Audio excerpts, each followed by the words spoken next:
always knew I wasn't the favorite, but I don't think it really hit me until I was in my 30s, sitting across from my parents at my younger brother's housewarming party, listening to them gush over how grown-up Jake had become.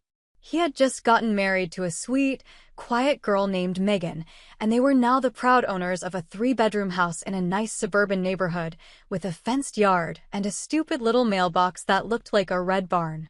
My parents had helped them move in, helped them paint the living room walls, even paid for the fridge and the washer-dryer set. And then they gave them the biggest gift of all, a fat check for the down payment. Not a loan, a gift. Just like that. Jake was always the golden boy from the day he was born. I was 5 when he came into our lives, and I still remember the way my mom looked at him like he was something holy. She used to joke that he was her miracle baby, like I'd been some kind of practice run. I was the one who got the hand-me-downs, the one who had to get a part-time job at 16 while Jake was given a brand new car the day he got his license. I brought home A's, they told me not to brag. Jake brought home a C-.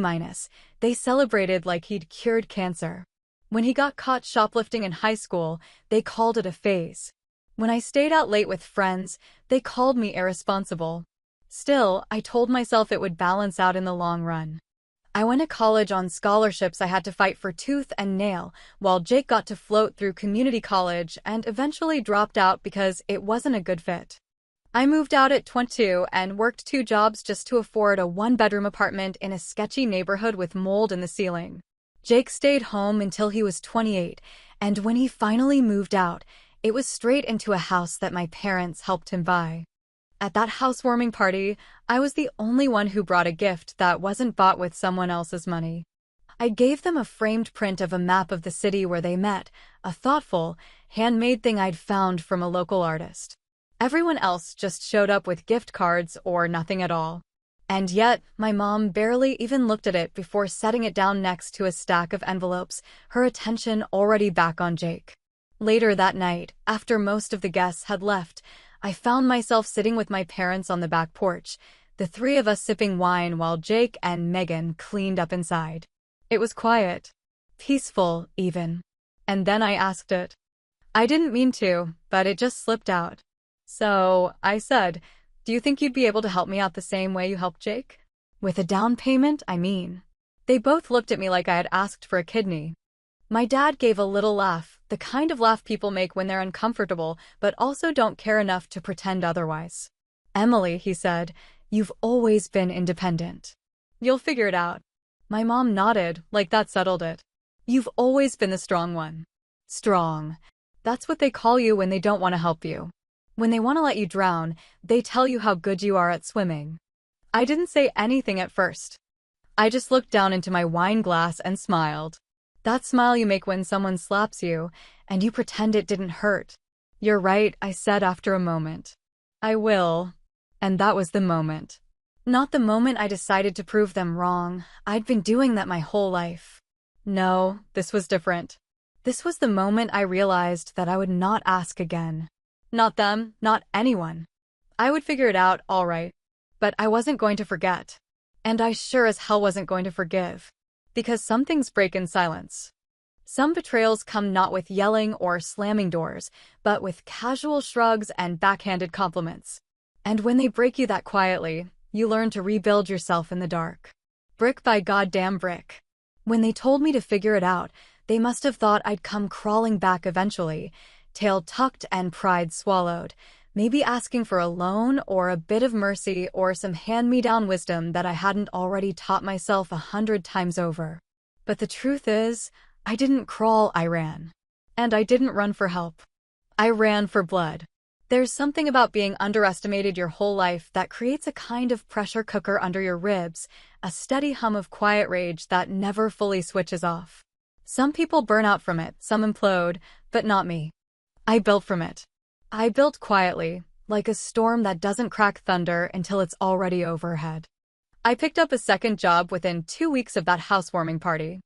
I kept my main gig as a marketing manager for a mid-sized tech firm and added a weekend job bartending downtown, then started freelance consulting on the side, building up small brands for startups too broke to hire big agencies.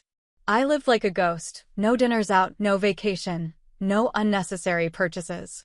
I didn't buy coffee unless it was 50% off, didn't replace my cracked phone screen for 2 whole years, and patched my work heels with duct tape on the inside so no one would notice.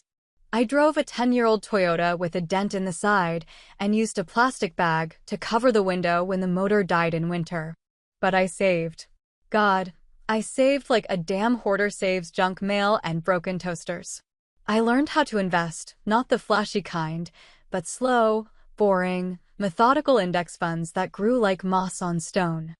I studied market trends during lunch breaks, watched real estate YouTube channels at midnight while eating microwaved rice, and subscribed to newsletters that most people would find dry enough to kill a horse. Every dollar had a job. Every decision had a direction. I wasn't just trying to buy a home, I was trying to build a monument. A silent middle finger made out of wood, concrete, and stained glass. And I didn't tell a soul. Jake didn't notice, of course. He was too busy living his best subsidized life. Megan got pregnant barely a year into their marriage, and suddenly my parents had a grandchild to obsess over. I became a background character in their golden little sitcom. I got occasional calls, always surface level. How's work? You dating anyone yet? And then the inevitable shift in tone when I said I was still renting. Well, don't wait too long, sweetie. Home ownership is important. Important enough to bankroll for one kid, but not the other. They still thought I was treading water. I let them. Because the longer they believed I was flailing, the sweeter it would taste when they realized I'd already reached the shore, built a castle, and locked the damn gate. 3.5 years after that porch conversation, I closed on a house so far out of their league that I actually laughed the first time I walked through it. 5 bedrooms. 4 baths. A kitchen with a double oven, quartz countertops, and a pantry big enough to get lost in. Hardwood floors that glowed like honey in the morning sun. A backyard with a pergola and a built-in grill station that looked like something straight out of a magazine. And the best part? It was located just 6 blocks from Jake's house. Not by accident. I picked it on purpose. Not to flaunt. Just to let it be seen. Quietly. Naturally. Like karma on foot. I didn't throw a party. I didn't send photos. I didn't even post about it online. I moved in quietly, furnished it slowly, and went about my life like nothing had changed. The only thing I did, the one indulgence I allowed myself, was to keep the windows open. That house sparkled in sunlight. It was designed to be noticed. And I knew, eventually, they'd see it. It happened on a Sunday afternoon in June. Jake was hosting a barbecue, and I was invited, though I hadn't said for sure if I'd come. I'd planned to stop by for a bit, mostly out of curiosity, not obligation. But before I even got there, I got the text from Jake. "Is this your house?" Followed by a blurry photo taken from the end of my block. My parents must have driven past it on their way over to his place, probably thinking, who the hell owns that place? I waited a moment before responding. Yeah, just moved in last month. Silence. Then, why didn't you say anything? I typed, paused, and then deleted what I really wanted to say. Instead, I just replied, "You told me I'd figure it out." Because I had. And now the house stood there, like a cathedral to every sleepless night, every missed weekend, every sacrifice I made in the dark. A towering, echoing response to all the years they spent pretending I didn't need anything, because I was strong, because I was independent. I didn't need to gloat. I just had to wait.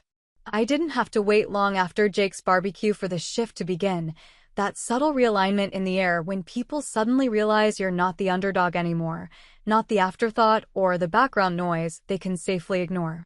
It started with a phone call from my mother 2 days after the barbecue, her voice unusually soft, almost hesitant, like she didn't quite know how to step into this new version of the story where I wasn't the struggling daughter scraping by in the shadows. She opened with small talk, asked if I liked the neighborhood, if the move went smoothly, if I needed any help decorating, like we were old friends who hadn't seen each other in years and were trying to find common ground. I let her talk, let her stretch out the silence, but when she finally circled around to the real question, her voice dipped just a little. "Emily," she said, "how How did you afford that place? I paused for a moment, just long enough for her to feel it. I figured it out, I said simply. That was all I gave her. No breakdown of my investments, no speech about hard work, no monologue about the sacrifices they never saw and the nights I cried myself to sleep wondering why I wasn't enough for them. Just 4 words, plain and clean, tossed back at her like a stone in a pond, letting the ripples speak for themselves. From there, things began to shift in small but unmistakable ways. Suddenly, I was getting invitations to lunch, to family dinners, to holiday plans I hadn't been included in for years. Jake's voice had changed too, though he tried to hide it under a thick layer of smugness that had always been his safety blanket. At Thanksgiving, while we were carving turkey at Jake's house and everyone pretended not to notice the tension running under every slice, he leaned over and said with a forced chuckle, "Wow, Emily, must be nice to finally catch up." I smiled slowly, knife still in hand, and looked him in the eye. "Sure," I said. "Nice to catch up." But we both knew the truth. I hadn't caught up. I had passed him. What nobody in that room understood was that I hadn't done all this for the house. The house was a means, not the end. I did it for the moment, this moment, when everything would start shifting in my favor, and they'd have to rewire their entire family narrative around the reality they'd chosen to ignore for so long. They had told themselves I didn't need help because I was strong, independent, resilient, but the truth was far simpler. I wasn't convenient. Jake was easier to love, easier to support, easier to mold into their version of success. I was complicated, sharp-edged, stubborn, and unwilling to shrink myself just to make them comfortable. So they left me to figure it out. And now that I had, they didn't know what to do with me. My father started asking questions too, casual, curious, but always with that undercurrent of awe he couldn't quite mask. How did I learn about real estate? Did I have a financial advisor? What kind of return was I getting on my investments? I answered sparingly, always polite, but never too much. Let them wonder. Let them stew. Because for the first time in my life, I was holding the power, and I wasn't about to give it away. And yet, beneath all the surface tension and polite smiles, something darker was brewing. I could sense it before anyone said a word, something tight in my mother's voice, something clipped in the way my dad talked about market fluctuations and tight spots. Jake looked more exhausted every time I saw him, and Megan's eyes held a kind of fear she didn't know how to express. It wasn't until Christmas Eve, when we were all gathered at Jake's again, because apparently my mansion was still too uncomfortable a setting for family tradition, that the truth slipped out in a whisper I wasn't supposed to hear. "We're going to have to sell," my father said to my mother in the kitchen, his voice low but not low enough. "What about the condo?" she asked, frantic. "It's gone," he replied. "The market ate it. And the annuity, don't even ask." I stood in the hallway, frozen for just a beat too long, feeling the weight of those words settle over me like dust on glass. Financial ruin. It had finally found them. And it was only a matter of time before they turned to me. Before they came knocking, not with smiles, but with open palms. And I already knew exactly what I'd say. The call came exactly when I expected it would, right at that perfect moment when desperation had set in just enough to strip away whatever pride they had left, but not so much that they were ready to face the consequences of their own choices. My mother's voice was softer than I had ever heard it, thinner somehow, as if years of certainty and comfort had been drained from it in a matter of months. She asked how I was doing first, her tone overly sweet, forced in a way that made my stomach tighten with the anticipation of what was coming next. She had never called just to chat before, never made a habit of checking in unless there was something she needed, and now, after all these years, she was finally ready to need me. I let her talk, let her circle around the truth like a vulture trying to pretend it wasn't eyeing fresh prey, but eventually, she got to the point in the way that people do when they have no other choice. They were losing the house, she said. Their savings had dried up faster than they expected, and the market had turned against them in a way they hadn't predicted. My father had made some risky investments, ones that were supposed to pay off in their retirement years, but instead, they had collapsed under them like a faulty foundation, leaving them scrambling for solid ground where none existed. I waited, letting the silence stretch just long enough for her to feel the weight of what she was asking before she finally said the words I had known were coming since that night I overheard their conversation in Jake's kitchen. "Emily," she said, voice breaking just a little, "we need a place to stay." I felt it then, that slow burn of satisfaction curling in my chest like smoke from a fire that had been smoldering for years, waiting for this exact moment to finally catch and consume everything in its path. I could picture them sitting at the dining room table, staring at bills they couldn't pay, panicking over a future they had never prepared for. And I wondered if they had even hesitated before calling me, or if they had simply assumed I would say yes, because that's what family was supposed to do. "We raised you, honey," she continued when I didn't immediately respond, and I could hear it now, that last-ditch effort to guilt me into forgetting every time they had turned their backs on me, every time they had chosen Jake's comfort over my survival. "We're family." Family. The word felt cheap coming from her mouth, like something borrowed, something she had never valued until she needed it to mean something. I took a slow breath, steadying my voice, letting it sink in, every ounce of resentment, every bit of bitterness, every lesson they had forced me to learn alone. "You're independent," I said, voice calm, steady, unshaken. Silence. "You'll figure it out." It landed exactly the way I wanted it to, cutting through whatever illusion of obligation they had been clinging to, shattering whatever hope they had built up that I would step in and save them. I heard my mother inhale sharply, as if she had been physically struck, and for the first time in my life, I saw my father as something other than the immovable figure he had always been, a man who had believed himself untouchable, now crumbling under the weight of his own arrogance. "Emily," my father finally said, voice tighter than I had ever heard it, as if he still couldn't quite believe what was happening. "This isn't funny." I laughed then, low and sharp, because for once, it actually was. "Neither was telling your daughter to figure it out while handing your son everything he ever wanted on a silver platter," I said, letting the words settle like dust in the silence between us. "Neither was making me fight for every single thing while you carried Jake through life like he was made of glass." I could hear my mother trying to hold back a sob, could hear my father exhale harshly like he was about to explode, but I didn't care. They had made their choices, and now, for the first time in their lives, they were going to have to live with them. Jake, of course, called me next, voice thick with anger, filled with all the same self-righteous entitlement he had been spoon-fed since birth. "There are parents," he spat, as if I needed to be reminded of the fact, as if that simple reality was supposed to be enough to erase years of neglect and favoritism. "How can you just turn your back on them?"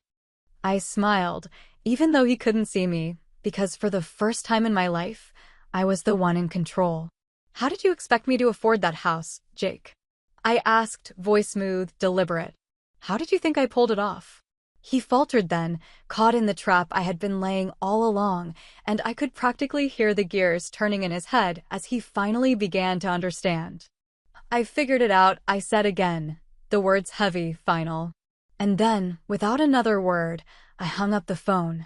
The stunned silence stretched between us, even through the dead air of the call, even through the space between their expectations and my refusal to meet them.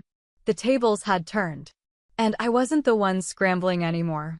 The calls didn't stop, though I had expected that they wouldn't, because people like my parents don't just accept consequences when they've spent their whole lives being cushioned from them. It started with my mother, voice cracking under the weight of something she had never quite learned how to carry: humility, desperation. The sharp realization that the daughter she had dismissed for years was now the only person standing between them and the kind of future they had never imagined for themselves. She didn't come at me with anger, didn't try to guilt me outright like I thought she would, but instead, she leaned into something softer, something more fragile, playing a role she had never attempted before. She pleaded. She spoke in whispers, in choked-back tears, in carefully chosen words meant to evoke sympathy, but none of it landed the way she wanted it to, because I had already hardened myself against it long before she ever realized she would need me. "Emily, sweetheart," she said one night, voice barely above a whisper, as if she thought lowering her tone would make it easier for me to stomach. "We don't have anywhere else to go."